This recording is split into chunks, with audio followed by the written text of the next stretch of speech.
Olá, seja muito bem-vindo ao programa Entrevista Coletiva. Hoje nós recebemos Marco Vitali. Ele é jornalista e autor do livro O Sócio do Filho.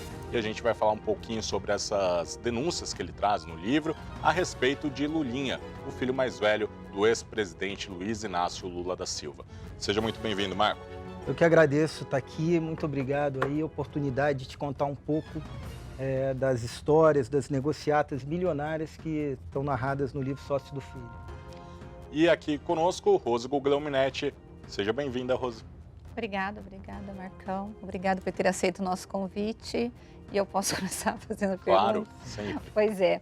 A minha pergunta é o seguinte: por que escrever um livro sobre o filho do Lula e por que desse esquema, descobrir esse esquema, mostrar esse esquema todo para todo o Brasil?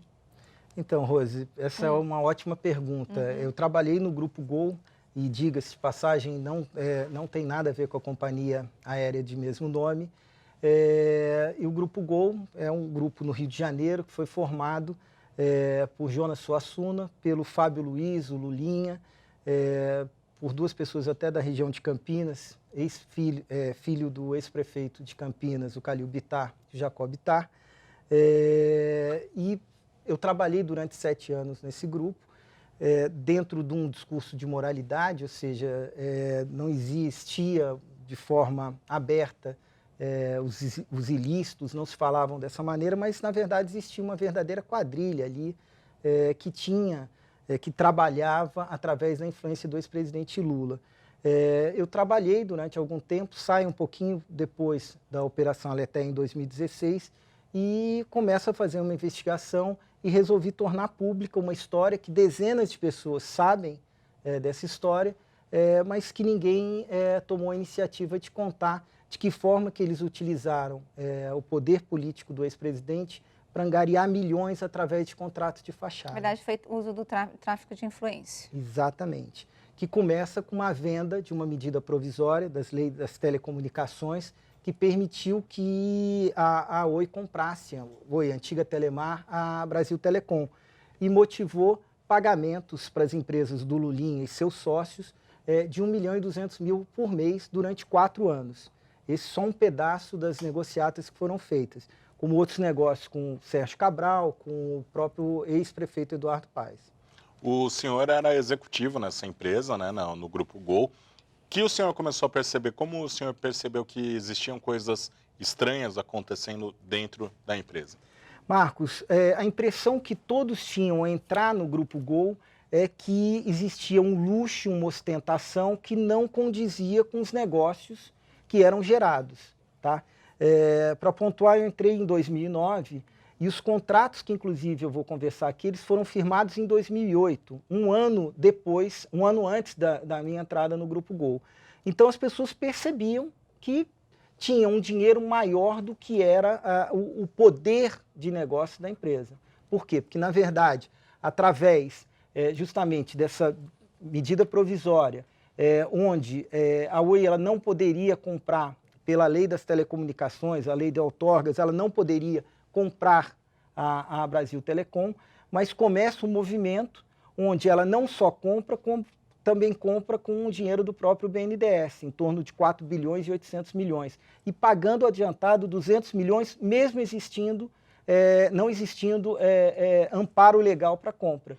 E aí, logo em seguida, o ex-presidente Lula edita uma medida provisória permitindo essa compra, e em seguida começam negócios de fachada que abasteceram as empresas do Lulinha, dos irmãos Bittar e do Jonas Suassuna. Agora, o relacionamento do Jonas Suassuna com os Bittar e com o filho do Lula começou antes da edição da medida provisória, muito provavelmente. Como eles se conheceram? Como se dá esse relacionamento? Como que há a aproximação? Eles se conheceram um pouco depois da edição dessa medida provisória, ou seja, quando o Lulinha e os irmãos Bittar precisavam o quê? De alguém, que o Jonas Suassuna se tornou um laranja, emprestando as suas empresas para assinatura de contratos. Então, mas a medida provisória não foi feita para facilitar esse negócio? Sim, sim. E qual que é a ligação, então, Link? A ligação é o seguinte: assim que a medida provisória ela é editada e permite que a Oi compre a Brasil Telecom, imediatamente são assinados 2 contratos da Oi com empresas ligadas ao Jonas Suassuna, que tinha uma sociedade, embora ela não existisse no papel, ela existia apenas em relação a uma das empresas, que era a BR4. As empresas do Grupo Gol eram apenas do Jonas Suassuna. Uma dessas empresas, a Gol Mídia, era sócia da G4 do Lulinha, do Calil Bittar e do Fernando Bittar, numa outra empresa chamada BR4. A partir da edição dessa medida provisória, são assinados 2 contratos. Um contrato que era um portal de voz do Cid Moreira, no valor de 28 milhões mais ou menos líquido, e um outro de clubes de conteúdo de 25 milhões. Então, a Oi se comprometeu a fazer o pagamento mensal durante 4 anos de R$ 1.200.000 para negócios que eu os qualifico de fachada, porque, em relação ao portal de voz do Cid Moreira, a média durante a execução desse contrato de faturamento para a Oi foi de R$ 704. Por ano? Por mês? Por mês. Então, a Oi desembolsava R$ 600 mil por mês e tinha um faturamento de R$ 704 na média. Alguns meses ela chegou a ter um faturamento de R$ 150. O outro contrato, que era um clube de conteúdo de beleza e de emagrecimento por celular, a Oi desembolsou mais de 25 milhões durante 4 anos de vigência desse contrato. Outra operadora teve o mesmo conteúdo, a TIM, e pagou R$ 20 mil. A Vivo teve durante 4 anos e pagou o total de menos R$ 50 mil. Então, esses contratos foram constituídos sem lógica comercial e apenas como um pretexto para que o dinheiro entrasse nas empresas do Grupo Gol e depois abastecessem uma das empresas do Calil Bittar, a PDI, a Cosquim do Fernando Bittar e a G4 do Fábio Luiz. Tá? Todos esses montantes, esses valores que eu estou colocando aqui, são parte da investigação que eu fiz e estão respaldados em relatórios da Polícia Federal e da Receita Federal, da Força Tarefa da Lava Jato. Isso que eu ia perguntar, essas investigações que o senhor fez, o senhor levou ao Ministério Público, à Polícia Federal?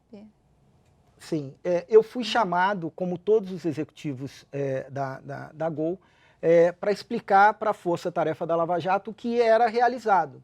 Então, fui chamado pela Receita Federal, eu vou até a Receita e digo o seguinte, olha, vocês precisam do quê? Primeiro encontro que eu tive com eles, eu falei, vocês querem conversar ou querem perguntar? E eu começo a colaborar na montagem desse quebra-cabeça. Mas você não é um delator? Não, eu não tenho delação premiada, primeiro porque eu não tenho envolvimento com os ilícitos, porém eu me coloquei à disposição e há 1 ano e meio eu trabalho junto com a Polícia Federal de Curitiba, já estive lá em novembro de 2017, estive em janeiro de 2018, levei meus computadores, prestei todos os testemunhos e também disponibilizei as provas que constam nesse livro. Agora, você era executivo da empresa. Quando caiu a tua ficha de que havia alguma ilegalidade, que alguém estava mordendo dinheiro, que não estava entrando na empresa, que esses contratos eles não fechavam a conta? Se você tem um contrato, a empresa paga 600 mil, mas ela fatura R$700 por mês, alguma coisa está ilógica. E o que você fez? Você chegou a fazer alguma coisa? Saiu da empresa, denunciou? Qual que foi o teu... Então, ótima pergunta, Rose. A percepção de todos ali é que realmente existia algo por trás desse faturamento que era ilógico em relação aos negócios que existiam na empresa. Porém, a empresa trabalhava em relação a uma base de negócios lícitos. Os executivos trabalhavam. Esses contratos, só quem tinha acesso era o diretor financeiro, tá? E os próprios sócios que eu chamo dessa quadrilha aí que foi formada. Então, eu não tinha acesso como outros executivos não tinham. Por acaso eu tenho, entre 2013 e 2014, eu sou copiado em um dos contratos, e aí um dos contratos eu percebo que tem essa base de R$600 mil, e mais tarde eu vejo que não tinha um faturamento que justificasse. Eu começo efetivamente a fazer esse trabalho a partir de 2016, quando eu me desligo do Grupo Gol e me dedico à apuração e fazer o link entre as informações que eu tive durante os 7 anos. Mas assim, não houve nada totalmente escancarado em relação a esses ilícitos. Eles são fruto de investigação. E o senhor, nesse período, já chegou a sofrer ameaças? temeu pela sua vida, pela vida das suas filhas? Então, eu até o primeiro capítulo, na minha casa, eu tive a visita do Jonas Suassuna, que disse que qualquer pessoa, jornalista, ou se eu cruzasse na frente dele, eu ia levar um tiro na testa. Passado alguns meses, até um advogado aqui de Campinas me mandou um WhatsApp com uma certa história que basicamente dizia: quem abandona os amigos vai para o inferno, pediu desculpas depois, e em 4 ocasiões diferentes eu soube de pessoas ou que ouviram na empresa ou no âmbito familiar que existia essa conversa de mandar alguém acabar com o Marco Vitale. Eu passei para a Força Tarefa de Curitiba, para a Polícia Federal, eles me ofereceram serviço de proteção à testemunha. Com todo respeito, eu recusei, porque, na minha opinião, não sou eu que tenho que me isolar e não andar na rua. Na minha opinião, quem não deveria estar andando na rua, caso sejam comprovadas e a justiça entenda levar adiante isso, que eles que devam responder por isso, e não eu que devo estar me afastando da minha vida. Tá? E aí registrei também um boletim de ocorrência por ameaça. Mas você chegou, além das ameaças, você chegou a ser surpreendido em alguma situação que você pode ter vinculado com essas ameaças, suas filhas, sua família, ou não? Não, dessa forma não. Foram só conversas, pessoas que foram até minha casa, pessoas que trabalham há muitos anos no Grupo Gol, que falaram de conversas privadas que tiveram e sobre a abordagem desse assunto. Quando o senhor foi lançar o livro, o senhor chegou a ter conversas com algumas editoras que poderiam publicar esse livro. No entanto, parece que depois houve uma resistência. Houve uma pressão para que essa obra não fosse publicada?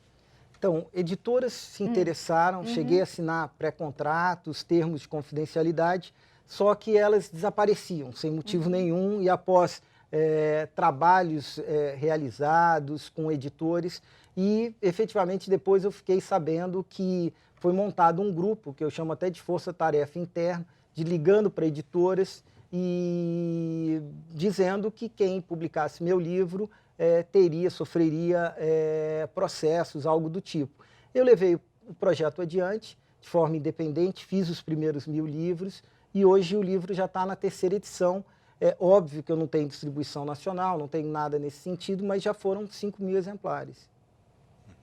A gente precisa ir para um rápido intervalo. Na entrevista coletiva de hoje, estamos recebendo o Marco Vitale, ele que é autor do livro Sócio do Filho, sobre esquemas de corrupção no Grupo Gol.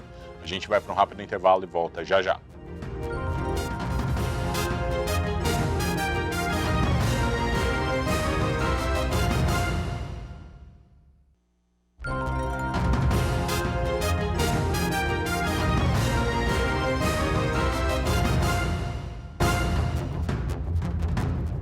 Estamos de volta com o programa Entrevista Coletiva, hoje recebendo Marco Vitale, ele que é jornalista e autor do livro Sócio do Filho, que mostra aí as negociatas entre o Lulinha, né, que é o filho do ex-presidente Luiz Inácio Lula da Silva, com seu sócio Jonas Suassuna. Queria, Marco, que nesse bloco você começasse falando a respeito do livro, né, o que o leitor vai encontrar ao comprar no livro. Marcos, o leitor ele vai encontrar o histórico da estruturação do que eu chamo de uma quadrilha, formada pelo Fábio Luiz Lula da Silva, que é conhecido como Lulinha, pelos irmãos Calil e Fernando Bittar, e por Jonas Suassuna. E sempre estruturados onde o ex-presidente Lula tinha uma função principal, que era articulações políticas e usar o seu poder para gerar negócios, para que o filho e seus sócios pudessem jorrar esses milhões através do que eu chamo de negociatas. O que o leitor vai encontrar aqui, por exemplo, tem um negócio que foi feito com o Sérgio Cabral, um projeto em 2008, um ano antes de eu entrar no Grupo Gol, chamado Conexão Educação. Conexão Educação era um projeto que visava o quê? Colocar tecnologia no controle de frequência escolar, um projeto que custou 93.700.000, foi feito também através da operadora Oi. E só para vocês terem uma ideia, Marcos, Rose, era um projeto para ser implementado em 1.591 escolas. Após 2 anos do seu lançamento, apenas 38 tinham algum vestígio desse projeto. Mas o dinheiro foi pago. Mas o dinheiro foi pago. Inclusive, a premissa do poder público, da gestão pública, é você só pagar porque efetivamente você usou. Eles contrataram 216 milhões de SMS nesse projeto, Conexão Educação. Daria para mandar 14 SMS para cada morador do estado do Rio de Janeiro. Após 2 anos, disseram que utilizaram 7,9 milhões de SMS. Então, só nesse caso, e de novo, provado pelo Tribunal de Contas do Estado, foi um prejuízo de 15 milhões de reais. Eu fiz análise desse relatório do Tribunal de Contas do Estado.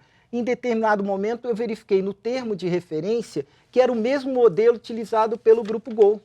E ali tem, inclusive, uma parte que está falando o projeto deverá ser implementado em XX dias. Ou seja, foi tão arquitetado e tão fraudada essa licitação que o termo de referência nem foi preenchido. A não ser que eles tenham usado algarismos romanos, alguém deixou de colocar ali no XX o número de dias que deveria ser implementado. Então, esse é um dos casos que lesou o Estado do Rio de Janeiro. Como outro, existe no Rio de Janeiro um atendimento ao cidadão que é um 746, muito semelhante ao que existe em outros municípios, que é um 56. Esse projeto foi feito por uma empresa do Lulinha, junto com o Jonas Suassuna. Eles receberam Calil Bittar e Fernando Bittar em torno de 11 milhões de reais. A Prefeitura do Rio tinha, na época, um contrato para envio de SMS de 5 centavos. Mesmo assim, pagou para essa quadrilha 39 centavos. E só para ter uma ideia, em 2012, a Prefeitura do Rio teve 3 milhões de atendimentos e disparou 1 milhão de SMS. Eles pagaram 12 milhões e 800 mil SMS, ou seja, eles estavam pagando o SMS 8 vezes superfaturado, isso tudo autorizado pelo ex-prefeito Eduardo Paes, e ainda na hora de pagar, pagaram 13 vezes mais por uma quantidade não disparada. E tem outras coincidências, por exemplo, em 2012, eles pagaram, por envio de SMS, outubro, novembro e dezembro, eles pagaram R$ 899.999,98. 2 meses seguintes, para pagar em 2013, janeiro e fevereiro, ou seja, primeiro pagaram 3 meses. Para pagar 2 meses, a sensação de impunidade era tão grande que eles repetiram o valor, R$ 899.999,98. Ou seja... Eles não tinham nem preocupação de mudar o valor para poder despistar qualquer investigação ou fiscalização. Não tinham. Então, 3 meses eles pagavam igual a 2 meses. A ponto de ter, pelo envio de SMS, foram 2.307.612. Entre um universo de quase 3 milhões de SMS, não teve a variação de um envio de SMS. Essa história do Lulinha com o Jonas Suassuna, porque dizem que o Jonas Suassuna estava falido e por isso que ele se aproximou do Lulinha, né? Juntou a fome com a vontade de comer entre os dois e foi isso mesmo? E o livro também diz que, alguns diálogos, de que o Jonas, ele era um mentiroso compulsivo. É isso, essa história? Sim. Na verdade, foi um casamento arrumado. Porque o Lulinha, o Calil e o Fernando Bittar precisavam o quê? De um laranja, de empresas de fachada e de negócios para serem realizados. Então, eles encontram no Jonas Suassuna, que tinha um renome oriundo do mercado publicitário, fez bons trabalhos, desenvolveu projetos de brindes para jornais, encontram nele o casamento ideal, embora o Jonas Suassuna estivesse quebrado. Tanto é que, dito pelo Calil Bittar, pelo Lulinha, pelo Fernando, eles falavam, poxa, nós fomos encontrar o Jonas Suassuna achando que nossos problemas estavam resolvidos, que a gente ia ganhar dinheiro, e nós é que tivemos que colocar dinheiro para ele. Então, efetivamente, teve esse casamento. E o Jonas, ele tem um poder de retórica, vamos chamar assim, muito forte, o Jonas Suassuna. E o Lulinha, os irmãos Bittar, comentavam que o ex-presidente Lula dizia que, olha só, que o Jonas Suassuna era o maior mentiroso que eles já conheceram, porque ele contava uma mentira com uma vontade, convicção tão grande que se tornava interessante até ouvir essa mentira. Mas mentiras que, diga-se de passagem, lesaram o cidadão. Então, assim, o Rio de Janeiro, o Brasil foi lesado pelos golpes aplicados por eles. Você está na terceira edição deste livro. Houve algum processo na justiça para impedir a veiculação deste livro por Não. parte das pessoas que você cita no livro? Rose, não houve, e todos os documentos que constam aqui, esse livro, ele prova uma movimentação em torno de 250 a 300 milhões de reais. Todos os documentos aqui foram entregues às 3 esferas da Força-Tarefa da Lava Jato: à Receita Federal, ao Ministério Público do Rio de Janeiro e à Superintendência da Polícia Federal de Curitiba, onde eu estive em 2 ocasiões, levei espontaneamente, como reforço, eu não tenho delação premiada, eu não tenho nem advogado nesses encontros que eu fiz com todos eles. Tá? Eu fui de forma espontânea, deixei meus computadores. Então, assim, tudo que eu falei durante esse programa, além de ter sido investigado, todas as provas constam. Meu objetivo, eu não fiz isso daqui, eu não sou escritor, eu não sou nada, meu objetivo não é escrever livro. Meu objetivo foi contar uma história e deixar registrada que, por mais que a imprensa trabalhe, inclusive o Grupo Bandeirantes, de uma forma efetiva para que os fatos sejam esclarecidos, e aí eu estou falando do mundo da Lava Jato, é pouco espaço. Então está aqui, é o que eu costumo dizer, ou tem que contestar o que eu escrevi, ou essas pessoas têm que responder pelo que eles fizeram, que foram negócios ilícitos de fachadas que enriqueceram contas e mais contas. Você chegou a fazer qualquer tipo de correção nas publicações após a primeira edição ou não? É o mesmo texto, o mesmo conteúdo?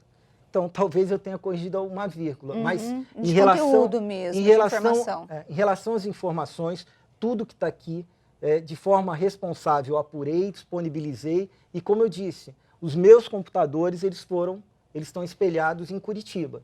Então, tudo que eu falo e eu provo, eu tenho respaldo em relação à disponibilização que eu fiz dessas informações. O Marco, eu ia te chamar de Jonas, olha só. Não, Marco, o Jonas Suassuna e o Fernando Bittar também são sócios no sítio de Atibaia, que o ex-presidente Lula foi condenado.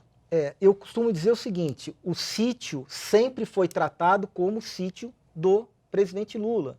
Então, o Jonas Suassuna, dentro da empresa, ele é uma pessoa vaidosa, ele nunca disse que tinha um sítio. Então, o próprio Jonas sempre falou que o sítio era do presidente Lula. Ele só começou a falar da propriedade depois que, obviamente, sai na imprensa, porque ele sempre tratou o sítio como do ex-presidente. Como o Fernando Bittar também, que eu convivi com o Fernando, nunca falou em relação a isso. Tá?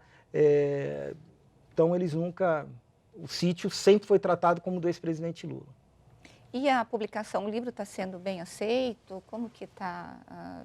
Você tem devolutiva do leitor, com alguma informação a mais? Como que está sendo isso? Então, eu lancei um site que é o www.sociodofilho.com.br, onde eu tenho a interação com o leitor, e é interessante, está lá o meu endereço, está lá o meu telefone, eu recebo na minha casa ligações, recebo no meu celular ligações, e até hoje não tive problema nenhum em relação com esse leitor, pelo contrário, é um leitor que tem interagido, costuma muito dizer uma palavra que eu não gosto, você foi corajoso. Eu não fui corajoso. Isso não tem a ver com coragem. Isso tem a ver com o quê? Pelo contrário, com paz e com o propósito de expor uma realidade. Você quer ver um outro exemplo, Rose? E está aqui no livro o relatório da Polícia Federal. Em 2015, no final desse casamento que foi arranjado, o Grupo Gol movimentou 216 milhões. No ano seguinte, 2016, onde não existia sociedade, o faturamento cai para 11. E, em 2017, praticamente zero. Ou seja, de onde veio a movimentação numa empresa que eu mesmo falei que eram raros os negócios para movimentar em torno de 220 milhões? Está aqui no relatório. Eu confio muito na Polícia Federal de Curitiba, confio no Ministério Público e sei que as informações que eu passei, inclusive o livro, estão ajudando e colaborando no trabalho que eles estão fazendo. Você acha que o trabalho da investigação da polícia vai chegar nesses sujeitos aí? Eu sei que parte já chegou, né? Mas você acha que vai ter condenação, prisão? Qual que é a tua expectativa? Rose, é interessante. Eu não tenho essa expectativa. A minha expectativa foi escrever o livro e fazer com que ele tivesse solidez o conteúdo. O restante realmente é para a justiça. Eu queria agradecer a presença de Marco Vitali, autor do livro Sócio do Filho, aqui no programa Entrevista Coletiva. Muito obrigado pela sua participação. Eu agradeço ter participado, Marcos, Rose, e muito obrigado aí pelo espaço dedicado. Obrigado. E agradecer também a presença de Rose Guglielminetti. Valeu, Rose. Valeu, até semana que vem, pessoal. E a você de casa, muito obrigado pela audiência e até a semana que vem. Tchau, tchau.